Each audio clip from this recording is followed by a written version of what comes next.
Welcome back to another episode of Before You Buy, the show where we give you some straight up gameplay and our first impressions of the latest games releasing. Just a few years ago, I'd have told you this isn't going to happen, but it's here, I'm playing it, it's Dragon's Dogma 2, against all odds. The original game from 2012 is a deeply weird, kind of janky experience that was begging for a more refined follow-up that never really materialized until now, almost 12 years later. Capcom could have easily taken the safer route and turned this into a medieval fantasy-themed Monster Hunter game, but instead they made a relentlessly faithful follow-up to the original that is still a little weird and a little janky, but utterly enthralling. It is not a perfect game, but Dragon's Dogma 2 is one of the most intriguing and exciting AAA games I have played in a very long time. There are things about this game that some people are going to hate for sure. It's got some obtuse quests, some pretty oddball gameplay systems that go relatively unexplained, some inconsistent frame rate, and extremely low-key opening hours. But in a lot of ways, this is kind of the anti-AAA. It zigs where most games zag. And while that may be disorienting for some out there, I'm going to say I really like it. So what the hell even is this game? It's hard to explain if you haven't played the first one. If you have, it's like that. It's an action RPG where you make your character, pick a class, and explore a big open world. On the most basic level, it sounds indistinguishable from most high-profile action RPGs, but this game, it's really not exactly like anything else out there. The combat's a little like Monster Hunter, where a lot of the beasts you take on are these gigantic enemies that you can climb on, target weak points, etc., but instead of going it alone or with a party of other players, Dragon's Dogma has you team up with 3 pawns. These are AI-controlled allies that have their own complex rules governing their behavior. There is no multiplayer in this game, so if that's what you're looking for, you're not going to find it. I would argue there's plenty of other things to look for, though. There's the quests, which tend to be very open-ended, and the extremely systematic game world with day and night cycles and NPCs with schedules. It's sort of like Monster Hunter had a weird baby with Skyrim, but I don't know that accurately captures how odd this game is. It's one of those things where you just have to play it, or at least see it for a while to get what's really going on. Unlike the first game, which took way too long to get you into the open world, this one starts with a short prologue where you create your character using the game's, frankly, really impressive character creation tools, and then pretty well drops you into the game. If you so desire, you can totally ignore the main quest and start exploring in random directions. It's up to you. As an example of just how open this game can be, there's a quest where this soldier is escorting you back to the capital. In any other game, this would be some scripted thing where you're forced to follow this guy, but there's nothing stopping you from going off the beaten path and getting him killed by mistake. And if you fail the quest, there's no restarting. You just have to make your way to the capital on your own. Later on, there's a gate that keeps you from entering a southern section of the map. In any other game, this would be locked by plot progression, but in Dragon's Dogma 2, there's other ways of getting past. There's just a level of freedom you rarely see in a game that is on this scale. There's multiple ways to resolve quests. You can access certain locations earlier than you're supposed to. You can kill plot-critical characters, and everything just keeps going. The actual presentation on all this stuff isn't always that impressive, to be fair.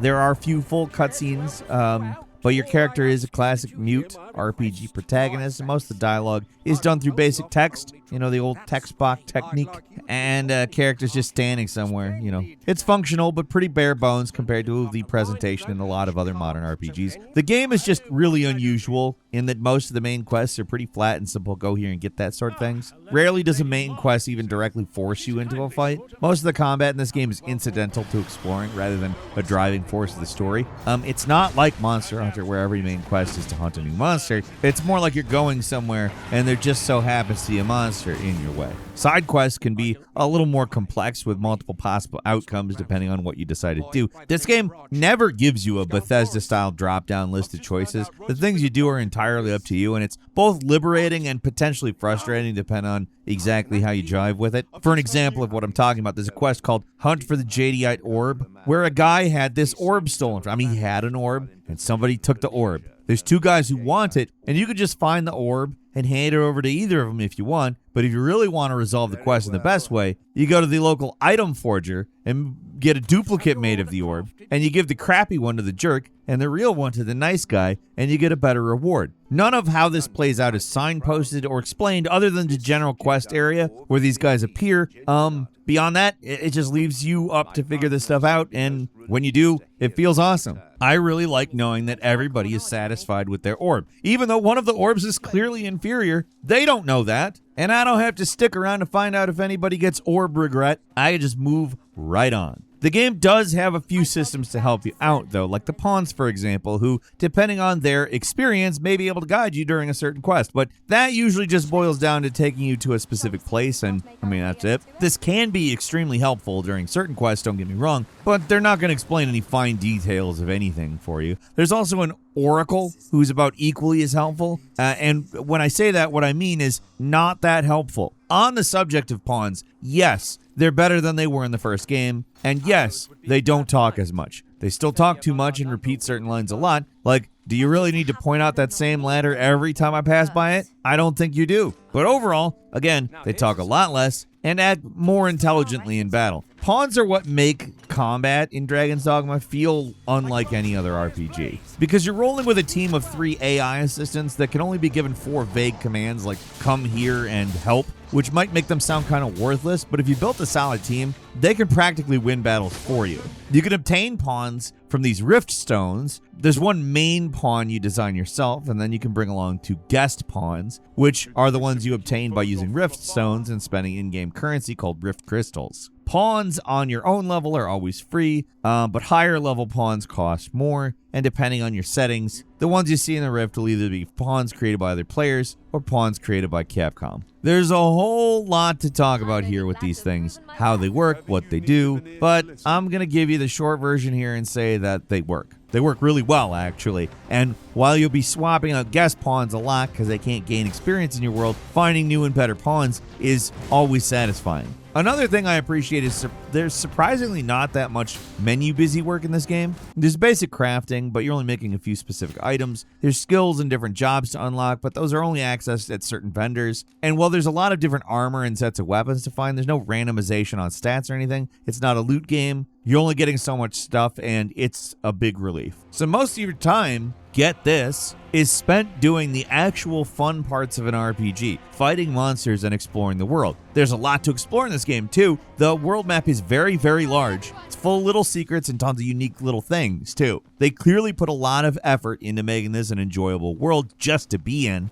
It's dense, without resorting to covering the map in Ubisoft-style icons. So a lot of what you end up doing feels natural because you're the one who found it. You're not just marking objectives off a checklist. You're doing things because you want to do them. At least that's what I assume. Maybe there's something wrong with you. I don't know. But yeah. And there's tons of cool stuff to find. I haven't played a game that rewards your curiosity like this since Elden Ring. Like, there's some really, really crazy stuff tucked away in the corners of this world. And yeah, while you're wandering around, you are going to deal with a pretty constant onslaught of enemies. Mostly some combination of wolves, goblins, bandits, harpies, with a random giant monster thrown in a good measure like a cyclops or a griffin. The world is just dense with enemies and ambushes, so it can get a little exhausting after a while. I'm not going to say it can't. It'd be a bigger issue if the combat wasn't so damn good. And make no mistake, it's very good. No matter whether you're playing as a warrior, an archer, a thief, a mage, or one of the more exotic hybrid classes, you're going to have a ton of tools to work with. Every class has a few basic attacks, but the many special moves you can unlock really change how your character works. As you rank up your class, you unlock flashier, more over-the-top abilities, and it really works well. One important thing to keep in mind is that if there's one thing this game isn't, it's Dark Souls. There's no dodge button by default and no lock-on, so how you end up playing is pretty fundamentally different. You can climb on top of monsters to stab them or grab their legs and push them over. Everything's fully affected by physics, which can sometimes work out in your favor and sometimes really work against you. Battles can be chaotic and crazy. The terrain you're fighting on can make a huge difference in battle. As you explore and fight monsters, your overall health slowly drains from scratch damage, and the only way to heal it is to rest at an inn or make camp. The addition of camping also makes Dragon's Dogma 2 an obvious pick over the original. You're no longer forced to wander around in the pitch black night, and it doesn't just restore your health without having to take a lengthy trip back to town for an inn. It does other stuff. You got the prerequisite cooking menu, only this time you're cooking real meat. It's such an odd but charming inclusion to make all the cooking cutscenes full motion video, like actual video footage of cooking of meat. It's another way this game is just doing its own thing. And there's a lot of combat because there is a lot of wandering around. There's very few options for fast travel. There are ox carts, which can transport you between major cities. And it's a very rare, expensive stones that can be used to instantly teleport, but that's it. Which means you're going to be doing a lot of hiking, which would be worse, but the world is, it's honestly so beautiful to explore, and the combat is so enjoyable. Having to walk through certain parts multiple times doesn't quite have the sting it does in certain other games. This is a stunning game at times, too. The environments are incredibly detailed overall, and at any given moment, you'll be at a grand vista that's hard not to just stop and stare at for a while. I'm playing it on PS5, and while the visuals are excellent for the console, the frame rate isn't quite there. If you're on the wilderness, it mostly stays above 30, but in certain dense areas like the main city, the frame rate's going to tank. I wish the game had some kind of performance mode to make up for this, but it doesn't. If you want 60 frames per second, Dragon's Dogma 2, it's not going to be on console. That's not happening. That's not how you're going to get it. You got to get it on PC. But I'll also say that the 30 frames per second didn't really bother me. It didn't hurt the experience of playing it. At the very least, the performance is a lot better than the original game on Xbox 360. Now that game, that was a chugger. As someone who's usually pretty sensitive about games that aren't 60 frames per second, this one really wasn't so bad. It might be that I've played the original a lot, and this feels a lot like the original, except for it doesn't crap out the way that the original did all the time. And like, there's some games that target 30 frames per second that feel like they're in slow motion or underwater.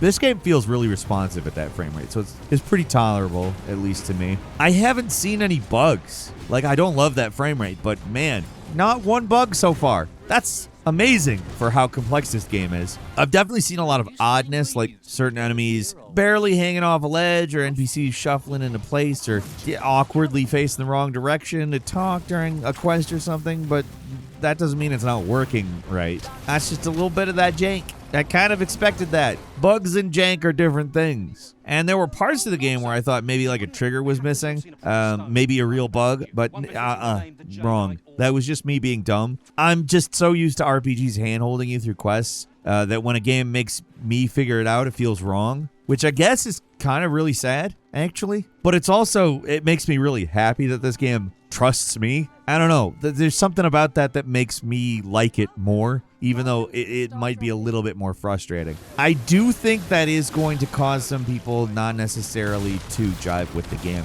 It does expect a lot out of you. Like I said, I like that, but not everybody is going to.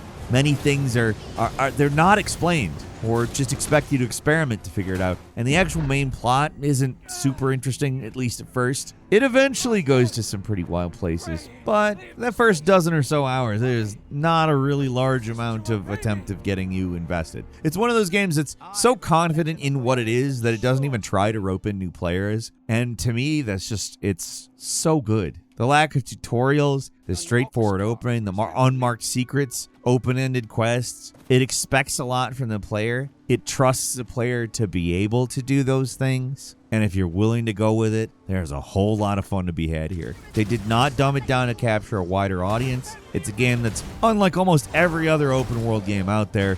And while there are some boring and awkward moments, it's overall a game that I would highly recommend to anybody who loved the original or wants an open world game that's a little less formulaic than we normally get. It's frustrating, and it is confusing at times, but it's the good kind of frustrating and confusing. The kind that keeps you coming back for more, because when you figure it out, you're like, thank you, Capcom, for letting me do it. I did it. Thank you. It's an excellent game overall. But what the hell's going on with the generic fantasy music over the title screen? What the hell is that? I don't understand that. Maybe you do? Leave a comment. If you like this video, click like. If you're not subscribed, now's a great time to do so. We upload brand new videos every day of the week. Best way to see them first is, of course, a subscription. So click subscribe. Don't forget to enable notifications. And as always, we thank you very much for watching this video. I'm Falcon. You can follow me on Twitter, Falcon the Hero. We'll see you next time right here on gameranx.